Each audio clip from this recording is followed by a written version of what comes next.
Well, good evening, everyone, and welcome to our show. I'm Alvin King, host of He Said, a look at the world from a seasoned Black man's perspective. It is Friday, April the 5th, and we are so happy that you are joining us tonight. I hope everyone had a beautiful Easter and Easter Monday, and enjoyed all the rain and cold weather that has followed all week up until today, actually. Today has been the better day here, weather-wise, here in DC where I am. And, but I want to ask, did anyone here say climate change?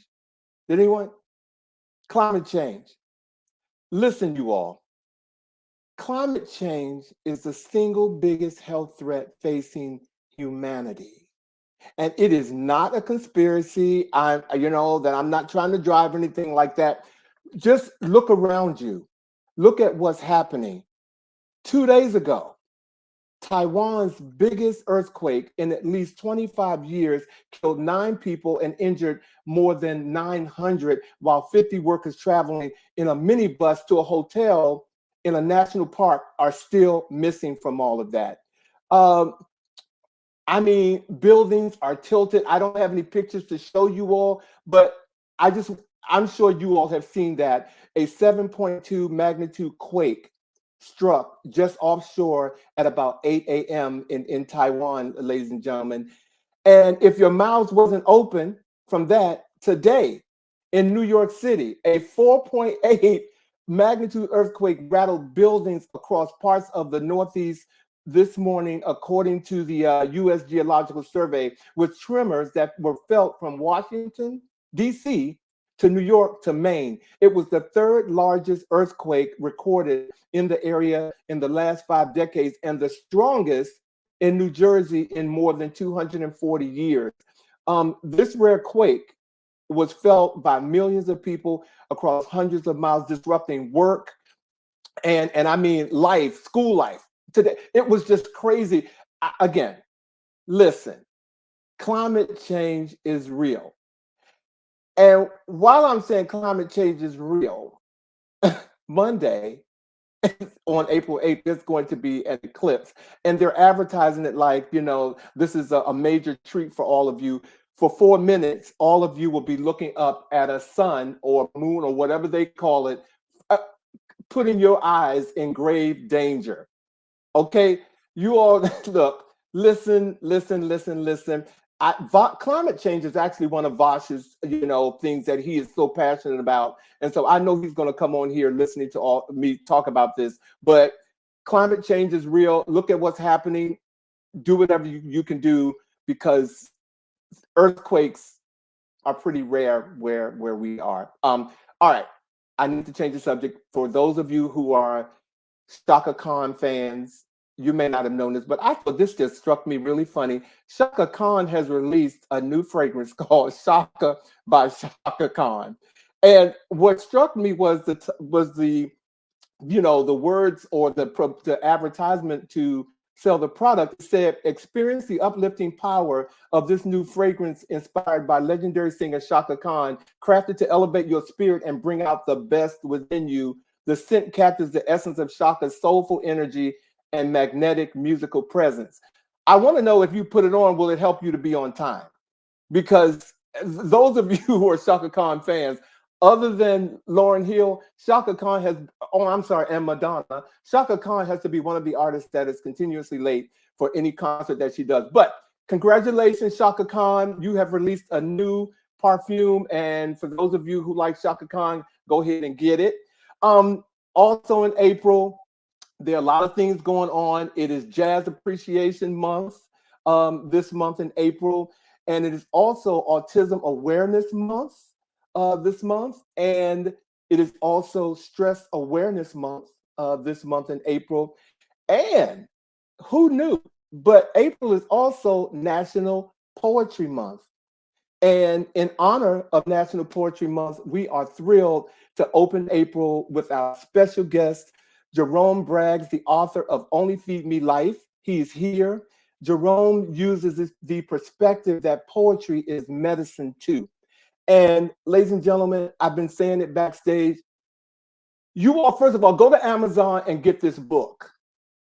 There are 4 chapters in this book: life lessons, relationships, self-healing, and my body. And Jerome has written poetry in each of these segments of the book. I'm telling you, I'm blessed by it. Please get this book.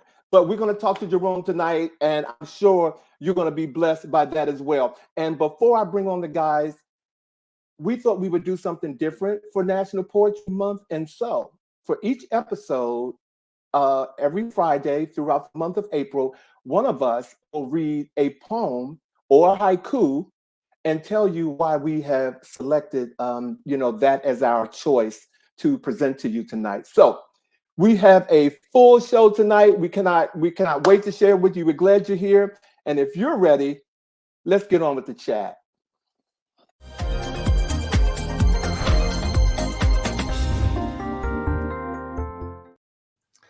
Hey guys. The person out. Fellas. What's going on? Oh, Okay, Lord. so I have notes. You do? Notes? Firstly, Okay. I have another pitch for Shaka Khan's fragrance. Oh, okay. Okay. Spelled K-A-H-N for Khan. Contact high. I think because Okay. look. Have you talked to her people? Secret. Have you talked to her people? No, I have not. You have heard it here first. Look, I did a show. When I was in entertainment, I worked on a show, Good News and Sparks. Mm-hmm. Shaka Khan was a guest, and I was responsible for escorting her onto stage at the beginning of the day, where she went on, and they gave her like a piece of paper with just the lyrics, no notes or anything. They played it once. She sang the hell out of that song. Never heard it before. Then she went backstage, waiting for showtime, trailer, etc. When I went back to get her, she was nodding. Oh. So when I say contact high, it is from experience to experience. And I think it's very, very well done. Well, welcome to the show tonight. Welcome to the show. Michelle, how you doing, Michi? Thank you for being here. Herbert, Hey, Mitch. Beth, Hey, and Tammy, thank you all for joining us tonight. Hi, Tammy. Hey, Beth. You all are in for a treat. I mean, Jerome Braggs is no joke. I follow him, and I am so glad that, first of all, he is on many tours. And so this is just one stop. And so I'm glad that he said to be here tonight. So guys, how's your week been? It's been cold here. You raise a good point. We've had a little bit of it all this week in terms of temperatures like dipping down. And actually yesterday it hailed twice. We had 2 hailstorms yesterday. Climate change is real. Well, I'm in Philadelphia where the earthquake happened that was centered 60 miles away from where I am. Like, I'm not sure if you guys saw the news, but there was an earthquake on the East Coast. And it was only like a 4.7. And being a California dude, I'm used to stronger quakes, but it was definitely something where the people in the house where I am, we were like, what is that? Because it felt like, today's trash day. It felt like a really aggressive trash truck, but it just went on and on. It lasted for about a minute. I was recording some stuff, so I have a video that I'm going to release later, but it went on for a while. And we had an aftershock about an hour and a half ago. So if you were on the East Coast, chances are you're going to have aftershocks. You're going to be feeling this for the next couple of days because something is afoot. I feel really bad. I told one of my friends who lives in Maryland, as soon as I posted something about the earthquake, and he posted really quickly, "Ooh, I felt my house shook," and I teased him and said that wasn't an earthquake. And but I feel bad now because I teased him. But I just heard. Do you really feel bad? I do. You know how I get. I feel really Beth bad. said, I ran into Beth on Tuesday and I told her a shift was going to happen. And she just said, Vosh, you said a shift would happen. Yeah. Well, I'm here in DC with Alvin as well. And it was not until I started getting texts. In fact, my first text came from one of our faithful listeners, Rodney, who lives in Philadelphia, who texted me and said, "Did you all feel anything down there?" And I'm like, "What are you talking about?" So I don't know. I felt nothing. I was up on the second floor of a building as well, and I don't know how that impacted it, but I did not know anything about it. I didn't recall feeling anything, and thank goodness. Yeah, I don't want to feel, because I'm still reeling from the bridge, and I have to do some driving this weekend, and I still, now you're talking about, an earthquake where I have to go into a tunnel. I'm not feeling that. Okay, okay. So thank you so much. Well, I wanted to bring something to you guys today. Hey, Monica, how you doing? Did you all see this is crazy. The news this week. About two large multi-million-dollar homes in the Fairfax district of Los Angeles, where there is a growing pile of trash that has covered every inch of the front and back of the property. And the issue is raising questions with neighbors. But here's the thing. It's been going on for several years. That's disgusting. And nobody has done anything. Well, just your reference to multi-million dollars in Los Angeles versus the rest of the world. That's still a shack. Wow. That's a big house though, Vosh. Look at that picture again. Girl, I'm telling you, I know Fairfax district. I know the size of that house. And in any other part of the country, that would not be a multi-million-dollar house. So let's take, I ain't saying that the dirt ain't an issue, but don't yeah, it's not a mansion. Hello, But Kendall, while Bobby goes and changes his pronouns. Okay. Why you gonna change your pronoun? No, I thought that was just I thought this earthquake has changed him. Something has changed him. Okay? But that situation that you raised, I like, because one of the things we talked about backstage as well is you have to even contemplate what is living up under all that trash. Like it didn't even seem to have a pathway to exit the house. But you have to know there is a lot of vermin and bad stuff up under all that trash. Not to mention, we're talking California, so we're talking heat. And you can only imagine what the smell from all that is. One of my favorite anchor people, I saw him reporting this, Craig Melvin on NBC. Former DC reporter. When Craig Melvin said, "That looks nasty," I just wanted to tell Craig Melvin, "Can we go to lunch?" I mean, I just saw the realness. Lindsay, I'm not trying to mess with your husband. I was going to say, he's married, right? No, that had nothing to do with that. Can't we go out and eat? Yeah. Okay, is what I'm saying. Oh, no, I saw the realness when he said, "That's just nasty." Just nasty. He said, just nasty. So yeah, but it is in the process of being cleaned up, finally, because it's now made news after 7 years. And so that's like Hoarders outside. I want to see the house after, because you can't even get to the door. Hoarders outside. And they said people live in the house. So that was the other thing. That's horrible. That was the other thing. But speaking of homes, the LGBTQ community is having it really bad in Uganda. Yes. The Uganda court upholds the anti-LGBTQ law but says some rights are infringed. On April 3rd, this week, Uganda's constitutional court refused to annul or suspend an anti-LGBTQ law that includes the death penalty for certain same-sex acts, but voided some provisions that it said were inconsistent with certain fundamental human rights. And words fail.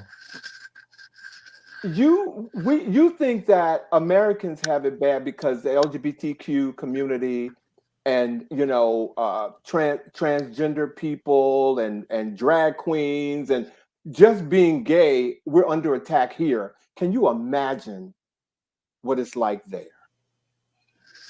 No, my heart really goes out to countries that refuse to acknowledge the LGBTQ citizens and how they are treated. And how their humanity is denied, dignity. It's just, it's heartbreaking. to see and know that that is their reality every day of their life. Every day. And they can't do anything about it. So Alvin, on the He Said Facebook page, and I think also on our Instagram page, you shared a clip of someone that you know that's been on the show, Jeremy, who was excommunicated from his church because of his sexuality. I just want to point out that what's going on in Uganda is a direct connection to a specific sect of Christianity in this country that has chosen to spread that sense of homophobia and anti-LGBTQI sentiment around the planet. And here we are dealing with it as we try to increase awareness with this show. Not directly, but just indirectly, because we cover everything from just a human perspective. But it's really painful to see that our efforts are running into a dome when it comes to Africa, because for some reason, Black people are extremely homophobic. We have it here in the country, in America. We see it being spread around the world. We see it elevated with all the stuff that's going on with Diddy and all those other people as things begin to surface. All that's happening is all of that homophobia is coming, to a head. So I am hoping that what we see in Uganda, what we see happening here with the investigation that's going on, with all of that that's happening, will help us get to a place where we recognize that gay Black people have been a part of the Black civil rights and advancement of equal rights since Bayard Rustin, the Black rights movement, or the Black Lives Matter movement, I should say, and beyond. We are an integral part of this community. We are an integral part of humanity, and people need to pay attention to that. Recognize. I recognize, and I agree with a lot of what you said. I will push back a little bit on thinking homophobia does exist within the Black community without question. Black churches, Black religion, all of those things. I wouldn't necessarily say, I kind of felt in the way that you presented that it was suggesting that they are more homophobic than other races. I think they are. And I will challenge that. I think it is present, and it is certainly a reality, but I guess I personally don't know whether I would support it being more so than other races. Can we place a marker in a conversation to have at a later point in time? Oh yeah, absolutely. When we talk specifically about this, because I think it's important. It's he said. There's going to be 3 different perspectives on that, and I'd like to present. And we celebrate that. We do. But I want to present that. Like, I want us to have that conversation. Absolutely. Because ultimately, we're going to help other people either talk to people about it or get over it themselves. So absolutely. Well, we definitely will talk about it.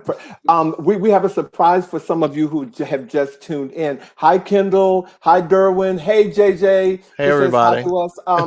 I told everyone first of all, thank you all for that. I had to, be quiet because I was ready to start a whole nother conversation, but we will table it. But before some of you came on, we said April is National Poetry Month, and each week one of us will read a poem or haiku and say why we have chosen it. So tonight, Vash has chosen to read a poem. So before we introduce our special guest, Mr. Vash, stage is yours.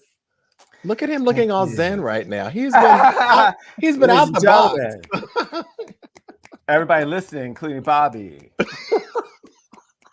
Snaps and claps, burn some incense if you need to, dim the lights. You know what? Let me dim my light. The lighting, not my light in particular, but let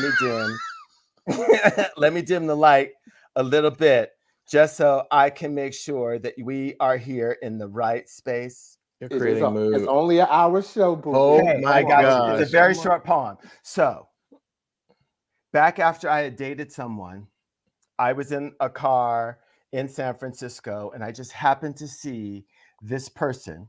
His name was Andy. Andy was walking down the street, arm in arm, laughing and giggling with someone he had just started dating, I guess. I don't know. I just saw them being together. And I wrote a few different poems and they didn't feel right. And then I settled on this. So I share this with you. Your heart, now free, flies without me or memories of us. I hope you get shot by hunters. Oh, Lord.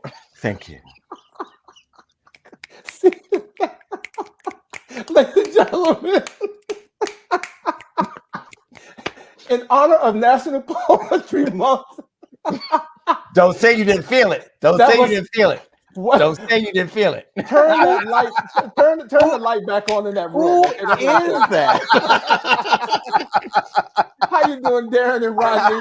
Lord have mercy. The show is now, he said, hot mess. Jeez. all I will think of now is From the Car. That's all I will think of. And I hope you get shot by hunters. Okay, that's all I will think of. Thank you, Vash. I mean, clearly our viewers are loving it, but thank you so much. But tonight, ladies and gentlemen, I promised you, I told you, we have a very special guest here tonight. And if you guys are ready, I want to go ahead and bring him on. A real poet. I take exception to that. You know what, Jerome? When you come on, you give me some props and loves because I know you come on. Come on now. Our special guest, Jerome Braggs, is the author of Only Feed Me Life, who believes that poetry is medicine too. His poetry engages with themes of self-healing, relationships, spirituality, and love.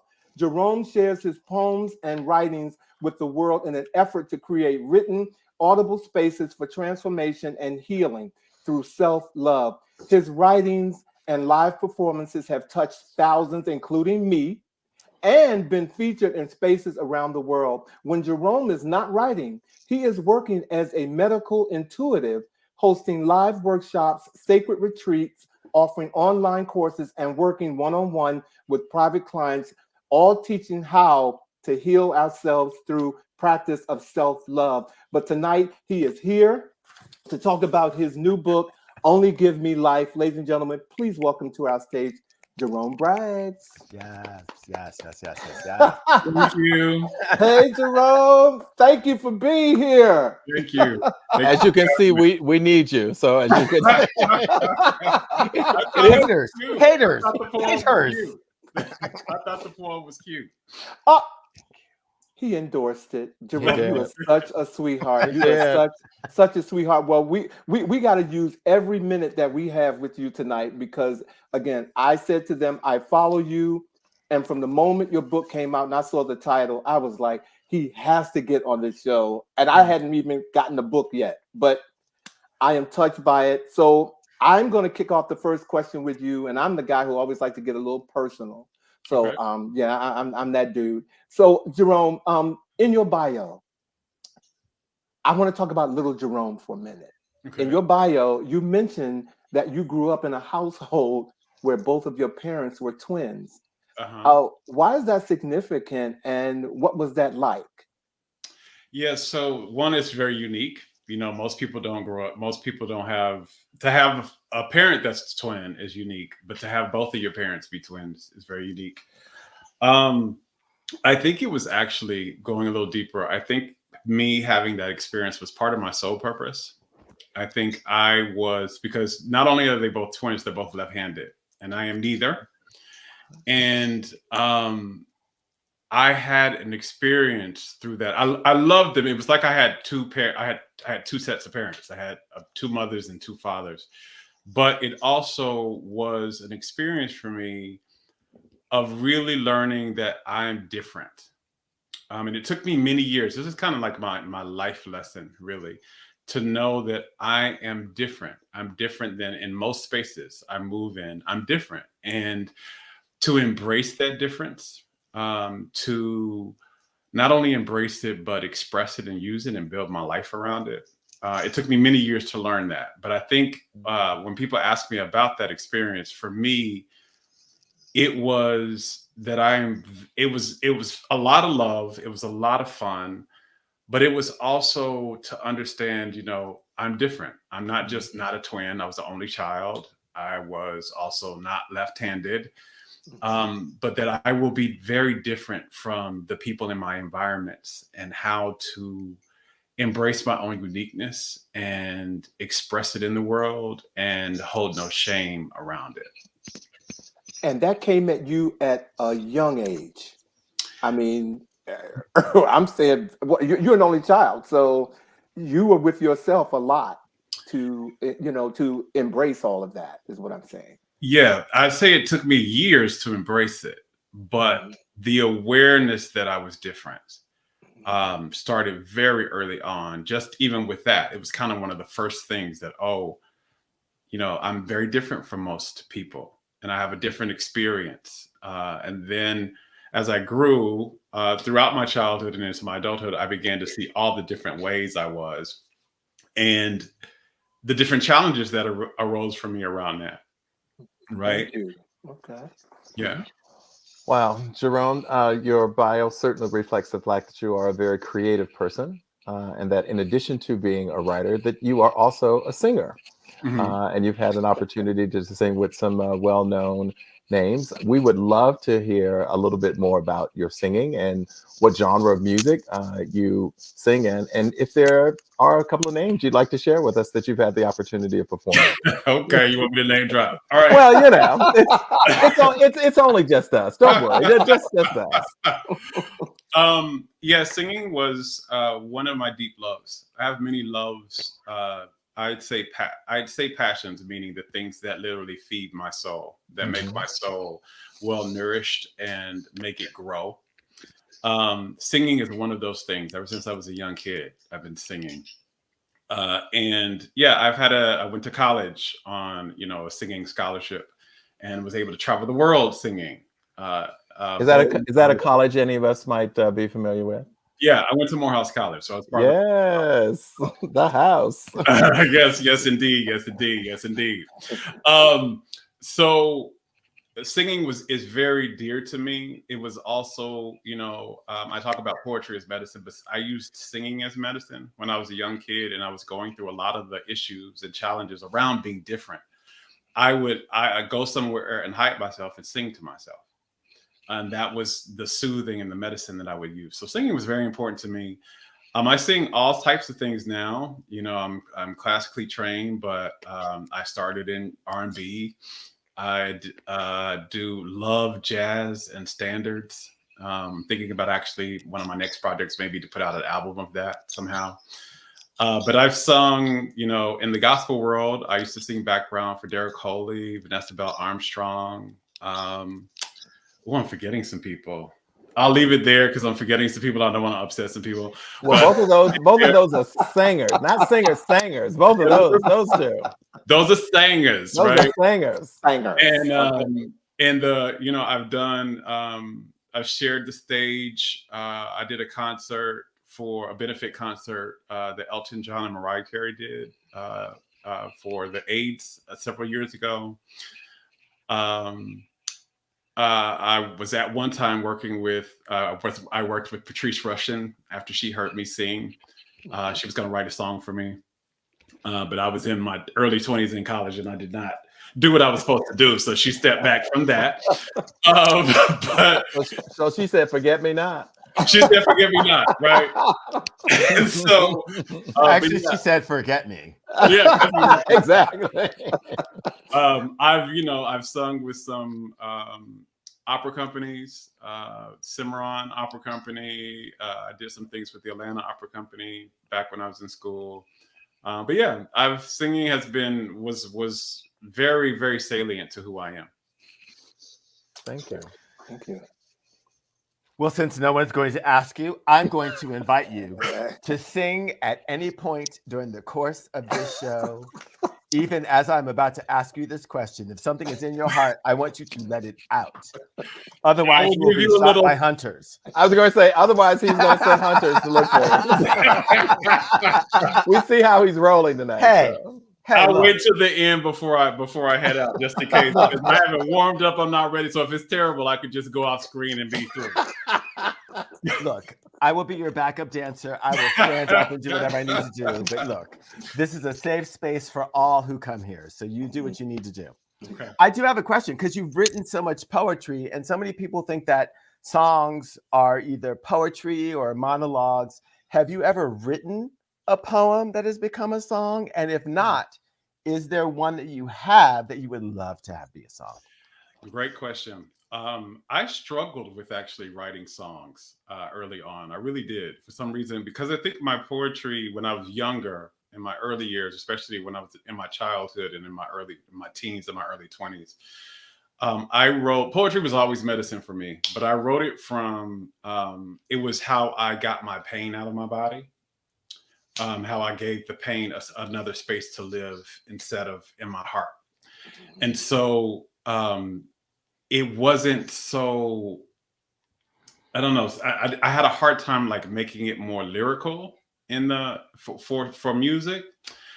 And but surprisingly enough, it has been turned into art. There are several artists. I have an art piece, as a matter of fact, hanging in my house, that major artist in Atlanta created an art piece off of my poem and has my poetry in the art piece. And there's many other poets that have, I mean, many other artists that have done something like that with my poetry. So I hadn't read that, but now I'm actually turning my book into a performance project that we'll start filming it next year. We actually just filmed a short based upon one of the poems in the book that will be debuted on April 11th. And so there is a plan for me to turn some of the works in that book into music.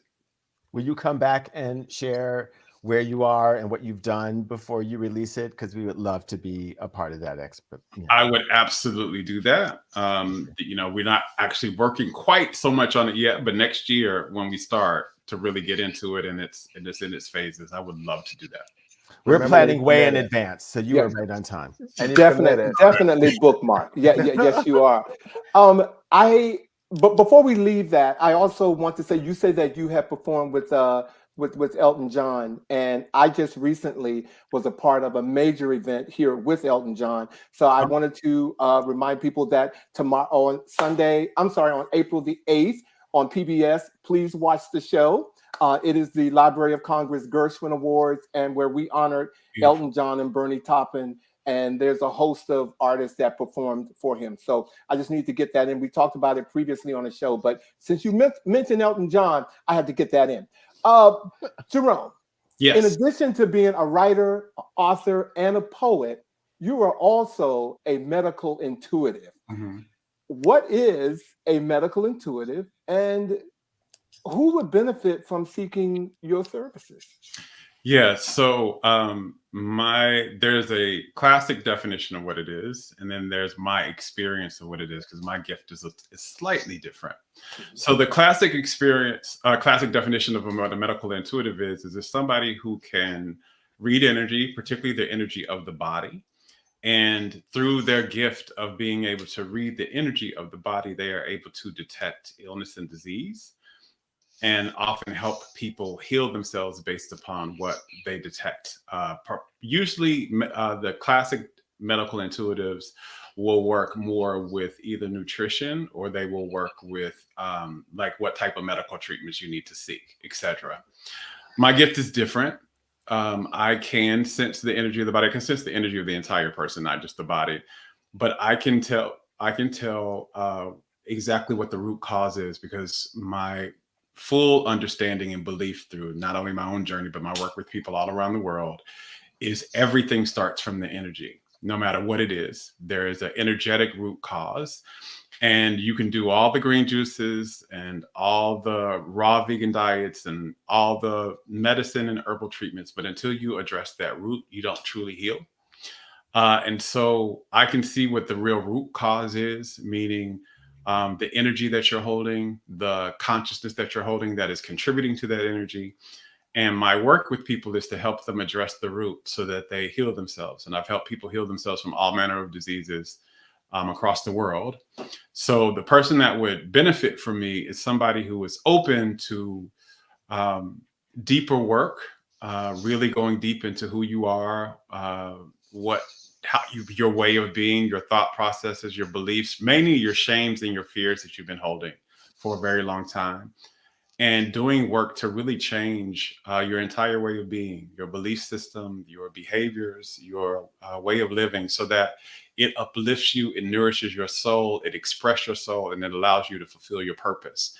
And that work in and of itself, when you actually do that, you can have a miraculous healing. Wow. Thank you. Thank you. Your book All is the book's title is Only Feed Me Life. Yes. Where does that come from? I both want to tell you and I both don't want to tell you. Okay, well, listen to that side that wants to tell me. Okay, well, hold on. Do I need to do a disclaimer first to everybody? Because, you know, my producer says this is a family show. So I just want to make sure that I get that disclaimer The out. family show answer is what we need. I'll give you the family show answer. Okay, all right, come on now. And I'll honor both sides of me, both parts of me that both want to tell and not tell. Thank you. In order to really understand where the title of the book comes from, and you will fully understand it with this, you will 100% understand it. You need to read the last poem in the book. It comes from the very last poem in the book. As a matter of fact, I think it may even come from the last sentence in the last poem in the book. You have piqued my curiosity. Alvin has made us vow that we are going to get this book, so I will eventually find that out. And yes, I guess our listeners will have to do that as well. Yes, I don't want to ruin it for you because this is one of the reasons why I want to tell you is because it's very salient to what the poem is about. Yeah. So, I mean, I can. Leave a little mystery. Make people read the book. Make people buy the book. Because we get a commission. Ladies and gentlemen, if you go to JeromeBraggs.com and buy the book, it will help us all buy new shoes. Yes. Yeah, exactly. And you'll love it. You'll understand fully, and you'll really anybody who's read it, I love that. I appreciate that. Mm-hmm. Well, since you won't tell us what the name means and where that's come from, can you talk to us about the inspiration to actually put all of these poems together in a collection to give to humanity? Yes. So initially, I've been writing poems since I was a child. But when I moved back to Oklahoma, because I was in DC before I moved here, and when I moved back to Oklahoma, my computer crashed. And there was no way to get any of the information off. So I lost hundreds and hundreds of poems that have been written over years, and they'd even won awards for. And after that time, I began doing the work that I'm doing now, right? Began doing the medical intuition work, helping people heal themselves. And many people were asking me to write a self-healing book, to write a book about my journey into healing, helping people heal themselves, what I've learned from my perspective, all these different things. And I tried. I had been trying to do that for a while now. I've been getting an inner impulse to write something, to write this book. So I sat down and I was getting ready to write this book. And I did a meditation before I was getting ready to write the self-healing book. And in my meditation, I heard very clearly that it wasn't time for me to write anything for anybody else. It was time for me to write something for me.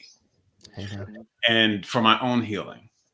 And at that time in my life, I was really struggling with allowing myself to be fully seen.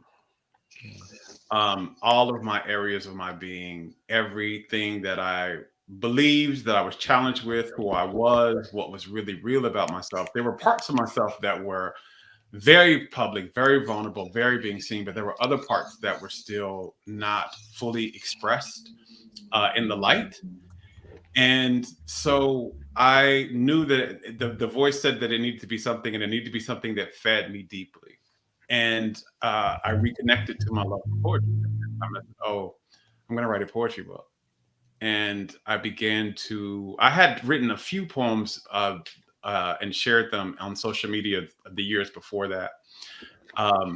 But during this time, I took about 1.5 to 2 years, and I just wrote a poem every day. And after I wrote that poem, during that process, I healed. There was so much of me in my heart, in my body, that literally healed during this process. And I knew when I finished it that I was to share it, and not from this space of wanting it to be the platform from which I made money, although that's definitely something I'm open to and desire. But it was, I wanted people to experience, if they could experience just a tenth of the healing that I experienced during writing that book, I was complete. And so that was the impetus behind why I began to say, okay, let me look through all the poems that I wrote. Let me make a collection of poems, because they were about everything, again, because it was me. It was me looking at all of my life, all the parts of my life, and taking my pain. This is how my poetry, how I write poetry. I take whatever my pain or my struggle is, and I put it on the page. And when I began to put it on the page, I asked love to meet me there. Will you meet me in the middle of this page? And will you finish this poem? And that is what happens for me. In every single poem I've written in that book, I took something from my own life, my own journey, I put it on the page, and love met me there, and love finished it. And because love finished the poem, each poem was a medicine for me, because it was what love had to say about my pain or my struggle. And it was always something beautiful, always something healing, always something that made me more of who I truly am instead of less. Well, this is clearly a lead into my question, because I have read the book. I have read the last poem in the book, and you share a lot about yourself, Jerome. Don't show up here. How easy was that for you? It's funny, Alvin, that you asked that, because one, I knew that again, at that part of my life, I was being invited by my soul to become seen, to become truly, fully seen. That was not easy for me, because I lived the majority of my life not being seen, because being fully seen wasn't safe, right? So growing up in an environment where not just my sexuality wasn't safe, but the feminine aspects of myself weren't safe. If I wasn't completely, remember I talked about earlier on that I was different. Well, different wasn't safe either, meaning that different wasn't lovable. It wasn't, it didn't necessarily always belong. And so that kind of trauma was still in my body a bit. Even though I've worked with people all around the world, helping them heal that, I still had some of the trauma in my body around that. And this writing process was an aspect of where I needed to let some things be seen. It was really easy for me to do in my own home, writing this by myself, right? With nobody else around. Here I am in my home writing these aspects and letting that all be seen. It wasn't until I published the book and people started, saying, oh my God, I bought this book. Oh my God, that I realized, oh my God, there are going to be people that really read this. They're going to see it. They're going to read these pieces of me. And for the first week, when the book was released, I had what's called a vulnerability hangover, which is very similar to kind of a hangover we have when we drink too much alcohol. When you're really vulnerable in a way, especially when you're vulnerable with a larger amount of people, you have a kind of moment after that where you're kind of knocked off your balance. You kind of don't have your bearings. You kind of may have a little anxiety or fear around, did you do too much? Do you want to go back into the shell? But I know that is not wellness. There's a poet that I love named Andrea Gibson, who talked about how there is no animal in this life experience who evolves quickly, who stays in a shell. So for like turtles and things like that, they have stayed pretty much the same form for millions of years. But the animals who do not have some type of outside protection device are forced to evolve faster. And so I thought about that for myself, right? So if I'm going to truly evolve into the higher level of myself, and if I'm going to experience, meaning in my understanding, human evolution is about our capacity to experience and be loved more. So not just our experience to have more skills or to get more technology, but Are we able to experience and express love more? And I knew that I wouldn't be able to do that if I went back into my shell or I became more shelled. Thank you. Yeah. Wow. You share candidly about the process and the risk of being vulnerable and raw. But can you also kind of share, and you have touched on it to some degree with your answer, but the great reward of it, though? You experience more love. You experience being loved for your true self. You know, there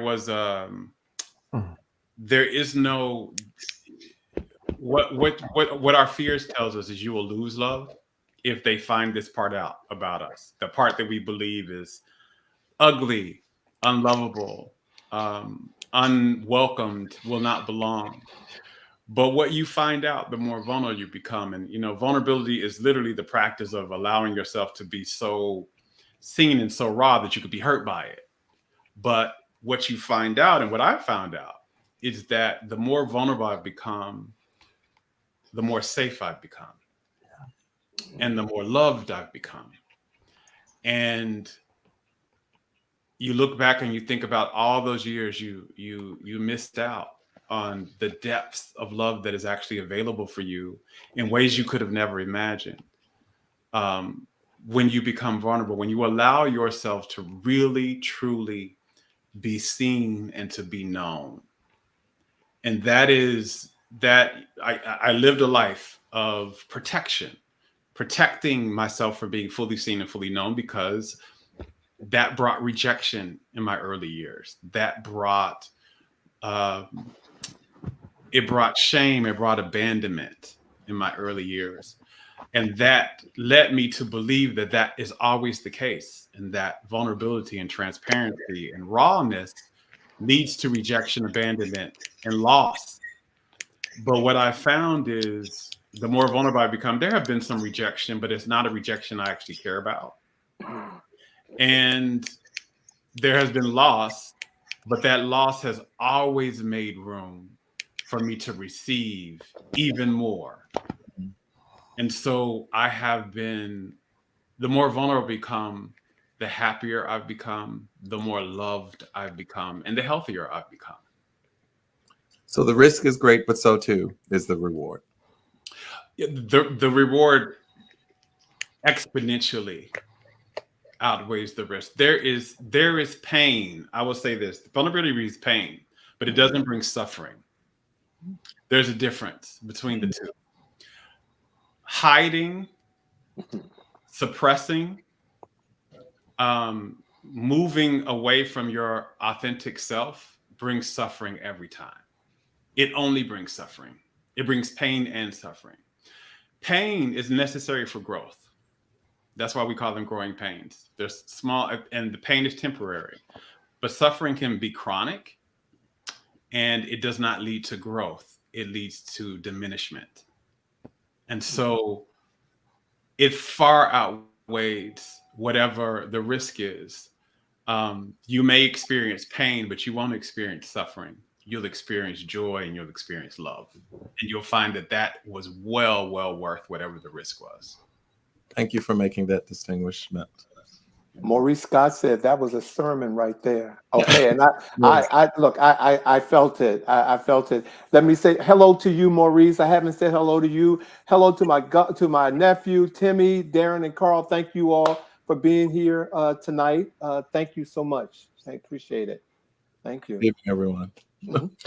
Yeah, Jerome, what you touched on is this whole notion of being true and authentic to who you are, right? So often people will take on other people's things to present them as their own, much like a hermit crab will do, a new shell to say, look, this is the new me, or this is me, love me in this way. And it's not authentic to who they are, right? Once you shed that and just say, look, this is just me, people get the opportunity to love you for you and see all of those beautiful things that are authentic to you, that are not the things that you've taken on from other people to present who you are, right? Belonging is not the flex. Authenticity is the flex. Yeah, belonging is Well, belonging is a flex. Fitting in is not. I guess is that the distinction? Thank you. That's the distinction, right? Fitting in requires you to often edit something about Thank yourself. you. That is where I was going. Versus the belonging, which belonging is being seen and accepted and loved for what you are, right? And this is another thing about vulnerability that you find out. That is why it's the medicine as well. When you become true and vulnerable and transparent and honest, you discover that what you are is enough. And who you are is enough. And it's lovable. This is what I fully believe. We are literally unconditional love in human form. But you never really discover that until you become vulnerable and transparent in your life.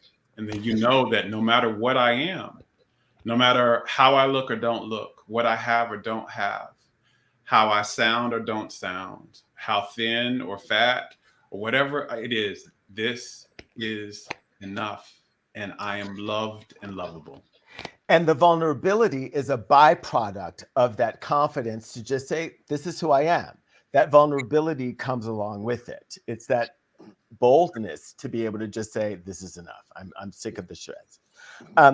This dovetails on to what I want to ask you, because in your book, you've dedicated an entire chapter about my body, right? And the journey through your chronic illness and some long, compassionate struggles that you've had. And you use a very loving lens as you look at yourself. How did you get to that space in viewing your body and your life that way? So there's a few things. Number one, nothing can heal until it's been loved first. Hey. And so there were parts of myself that I had to come to an awareness that, again, I've been helping people heal around the world, miraculously, incurable things. And it was like it was time for me to give myself the very love I was teaching other people to give themselves around this thing. And the way I was starving my body from love was not allowing certain things to be seen, not allowing certain aspects of what I was actually going through to be known, to be seen publicly. And again, when you love something, you want it to be seen. Like the thing you most cherish in your home, the thing that you're the most proud of, that you appreciate the most and you celebrate, is not hidden in the closet under the floorboards. It's probably on a shelf. It's probably in a case somewhere where people can see it. And so there was this aspect of how I needed to approach my body and what I was going through from a space of real love. And one of the things that, again, taking my pain to the page and asking love to meet me there was, here are the aspects of what I'm going through that have been starved of love. And how do I feed them love here on these pages? And so, my experience with dialysis, my experience with HIV, those things I needed to bring to the forefront. And in my work outside of poetry, I know for a fact, and science has been proving this now more and more and more. There's been many things in these medical journals that haven't made it to medical practice yet, but that's another show. But they find that, this shame and this fear that we hold and this not enoughness and this unlovability that we hold is actually the root cause of why disease manifests in the body. Mm-hmm. So, and again, I help people get to the root and address that root so that they heal. Well, I wasn't addressing my roots, that I still had some shame and I still had some fear. And this is why these things were still holding themselves to me. They're messengers, and like any great message, they can't leave you until they give you the message. And my message needed to be that I was lovable no matter what it is, right? No matter what the diagnosis is, no matter what the health status is, no matter what, right? And so this was my journey in writing the My Body section around telling my body that it's enough just as it is, not just with illness, but also I was teased a lot when I was growing up around not being thin. Right. And so we didn't have thick. The term thick wasn't around then, and it wasn't as loved as it is now. Back then, it was chubby. And so I was chubby when I was a kid, and I was teased by my peers, by my extended family members, and I was made to believe that my body was not lovable and desirable and enough because it wasn't thin. And that trauma stuck in me, stuck in the cells of my body. And trauma expands when we don't get the tools to heal. It expands out, it bleeds out into other areas of your life. So I moved through my life thinking there's something wrong with my body. And because there is, it's unlovable. Well, of course, I had to manifest something else to mirror that feeling, which was disease and HIV, which made me feel even more unlovable and even more like there was something wrong with my body and undesirable. So my healing was about, how can I view myself and use poetry as a vehicle to do this? How can I begin to shift my viewpoint to there's nothing wrong with me? No matter what it looks like, no matter what's on the paper, no matter what's on the page, there's nothing wrong with me, and all of me is lovable. And in order for me to do that, all of me had to be loved by me. And so first, before any of that could change anywhere else. And as I began to do that, as I began to change that, it began to change in the world. You know, people that never paid attention to me, or people that were like, they began to show up, because the more you love yourself, the more you draw love to you. And the more the life has to mirror that. But that was what I needed. Again, poetry was medicine for me, because it's where love met my pain, and it told me what it had to say about it. And my pain was, I was unlovable and undesirable somehow, and there was something wrong with me. And love reminded me that there's not. Well, look, first of all, ladies and gentlemen, we love Jerome so much that we're going to give you all an extra 5 minutes of the show. So we just want to make sure that we get through our conversation with Jerome, and he's also going to read a couple of excerpts from his book. But Jerome, I know this is important to you. You have a few poems in your book about learning to embrace your femininity. What was that journey like? If you could just briefly tell us what that was like for you. So growing up where I grew up in the Midwest, I grew up in Oklahoma, and also in a Christian family and environment. So the man was masculine. That was what men were. And I had a very high voice when I was a kid. So when I was 5, I was often mistaken for a girl. And I began to really be shamed and ridiculed around the femininity that I had. And so I began to, again, the trauma was, femininity is unlovable in me. It is unlovable, and it will make me not belong. I will be rejected. I will be abandoned. I won't be loved. And so I think that caused me to actually, that kind of trauma caused me to go through puberty early. Like, I had a full goatee and beard and everything at 10. I think my psychology was, we don't want to not be loved. So let's, my body was like, we need to present in a way that will get us approval. And so, but I began to divorce the feminine. I began to really push femininity away, because again, in my psyche, femininity will make me unloved. It will make me lose love. And it wasn't until I got into my adulthood, even after college, because I had always had very effeminate friends. When I got to college, into my adulthood, my friends were effeminate. Younger, I was in sports and athlete. They were hyper masculine. But when I got to college, I had, effeminate friends and people I loved, but I didn't love the femininity in me. And it wasn't until after college, I realized that I was divorced from a part of myself. And there cannot be well-being when we're not whole. And so learning how to embrace the feminine aspects of myself again and allow them to be seen was a big part of my journey in these last several years. Thank you. Well, we thank you for sharing that. And even though we're going over a few minutes, we would love to be able to hear at least one reading from you. Okay, so you get to choose. What section do you want? My body, relationships, self-healing, or life lessons? Oh wow. I mean, My but body. y'all don't have to ask me if you don't want to, but I'm no. Actually, I was really drawn to life lessons and my body. I was drawn to those chapters. So if of those two sections, we will defer to you.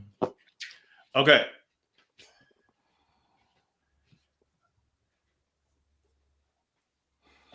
I'll read this one. From which section? This is from my body. Thank you. I write poems these days in my dialysis chair. For 17 years, 4.5 hours, 3 days a week, I dreamed of other places to be.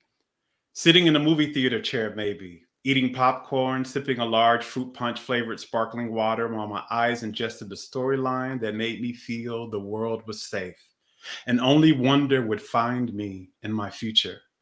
Sitting in a lawn chair at the beach, maybe, watching bottlenose dolphins disappear in the waves and my best friend disappear into yet another mango margarita, while my heart remembers how delicious it is to play in the sunlight with those I love. Sitting in my boyfriend's lap, maybe, in his favorite blue recliner, drinking in mimosas and the cedar scent of his cologne, while my ears drink in his battleground stories of how long it took him to finally learn to love. And sometimes, often, more than often, I dreamed I was on my deathbed, maybe, letting the last seconds of my life tick away while my cells celebrate the completion of this harrowing cycle of showing up to a place I really don't want to be, and feeling less than how I know I deserve to feel while I do it. For 17 years, 4.5 hours, 3 times a week, this is how I spent my time in a dialysis chair, dreaming of some other place to be rather than here. However, these days, I no longer dream that life can only find me elsewhere, for I have found a way to grow it right here within the threads of this recliner, to water it while my blood drains away from me through tubes and my potassium drops down towards the acceptable levels. And caregivers who have touched my body for 17 years but do not even know my nickname, nor that the color that makes me feel most relaxed is not this bland beige plastered all over everything. Tell me what would be best for me to eat and drink and do with the remainder of my life. I found a way to grow a life in a dialysis chair. I write poetry. While dialysis techs type my lab results onto my machine, I type about what's been hurting, what's been healing, what's been missing and then longed for. I type about what I've learned, what I've seen, what I've lost and found and then lost again. I type about love and how elusive it's been, how forgetful, neglectful I've been of it when it finally walked itself to me out of the woods. I type about how I remembered that I am enough, how long I thought I wasn't, how terrible that period of forgetting was. I type about what has tried to take my life away and how it's failed gloriously because I always find ways to bring it back. I type about what I most need to hear, beauty and possibility and healing and second and third chances. And though I have not written for this entire 17 years, 4.5 hours, 3 days a week, has recently been enough for me to learn that dreaming myself far away from here is only necessary when what is here is not growing, not nourished. Writing poetry is nourishing for me, and dialysis has become the place where I get fed. If this isn't a sign of the greater love, that even in the midst of our personal pain, life will offer us slices of pleasure, that we do not have to leave where we are to receive what we deserve, that heaven always knows how to find us, even if we've hidden ourselves so deeply in hell.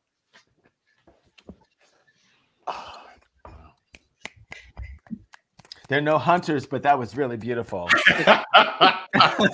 ladies and gentlemen, like poem in there, I think.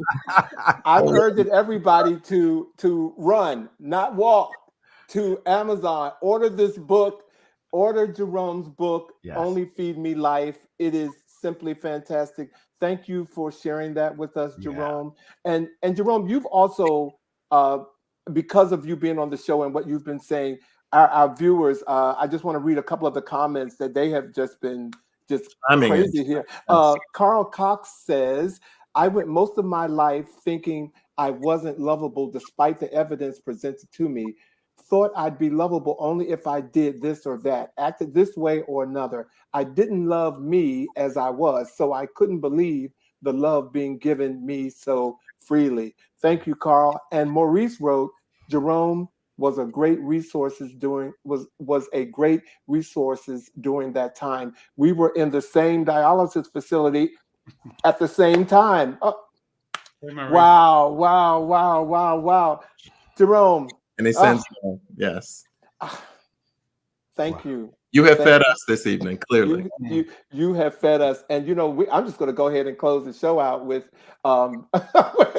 with Jerome being here, ladies and gentlemen. Yeah. First of all, next Friday, Vosh, Bobby, and I on April the 12th, we are continuing our Manage Your Health series, and we will have special guests, traumatologist and mental health consultant Corey George will be here, and we will be talking about intergenerational trauma, ladies and gentlemen, next week. And our words of the week this week: don't let someone change who you are to become what they need. All right? And you can go ahead and read it again. I'm not going to say it because it is very direct. But thank you to everybody who came on tonight. How you doing, Scott? How you doing? Thank you for coming on tonight and being with us during our conversation with Jerome Braggs. Man, you are a blessing. You are a blessing, and your book is everything. It really is. So we look forward to seeing everybody. Charles, thank you for coming on. We look forward to seeing everyone next week on a new episode of He Said. He said. He said. You all have a great evening. Hey, Rodney. Oh, he wanted to hear you sing. I know. I tried. I tried. You saw Next time we'll do that. We'll open with that.